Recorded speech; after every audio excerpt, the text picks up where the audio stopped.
Araw-araw na pagbasa ng Biblia, araw 141.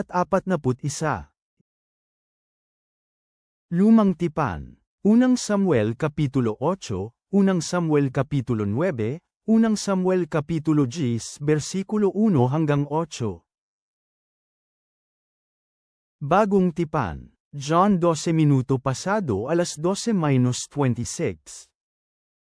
Nang sumunod na araw, napakaraming tao ang dumating para sa kapistahan.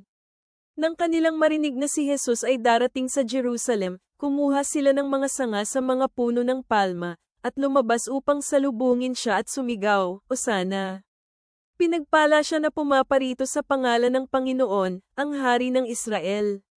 Nakita ni Jesus ang isang asno, at umupo siya rito, gaya ng nasusulat, "Huwag kang matakot, mga anak na babae ng Sayon, tingnan, ang inyong hari ay dumarating, nakaupo sa isang batang asno."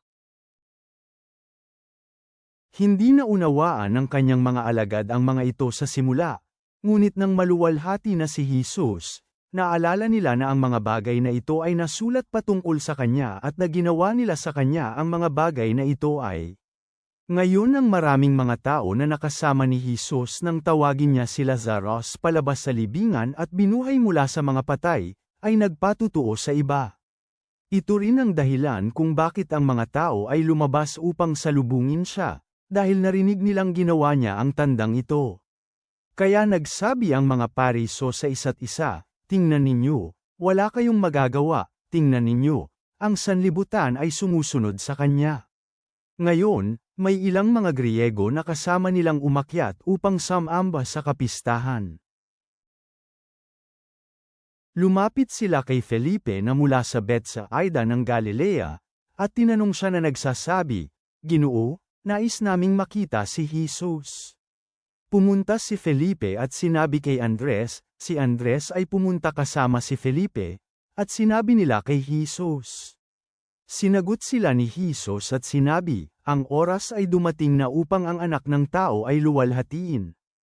Tunay nga na sinasabi ko sa inyo, maliban na ang butil ng trigo ay mahulog sa lupa at mamatay, ito ay nanatili sa kanyang sarili na mag-isa. Ngunit kung ito ay mamatay, magbubunga ito ng napakarami.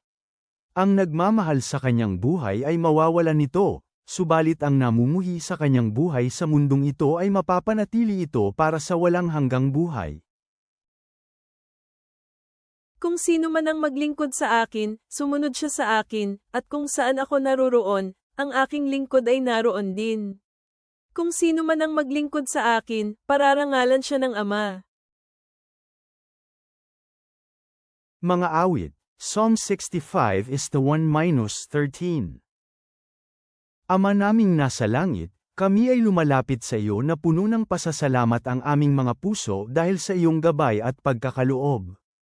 Tulad ng mga Israelita na naghanap ng hari, ipaalala sa amin na umasa sa iyong soberanya kaysa sa aming sariling mga nais.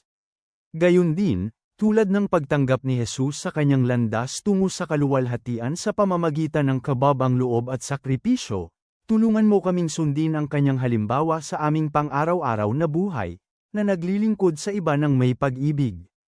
Pinupuri ka namin dahil sa kasaganaan ng iyong nilikha, gaya ng ipinahayag sa awit Kapitulo 65, at naway linangin namin ang diwa ng pasasalamat sa iyong mga biyaya.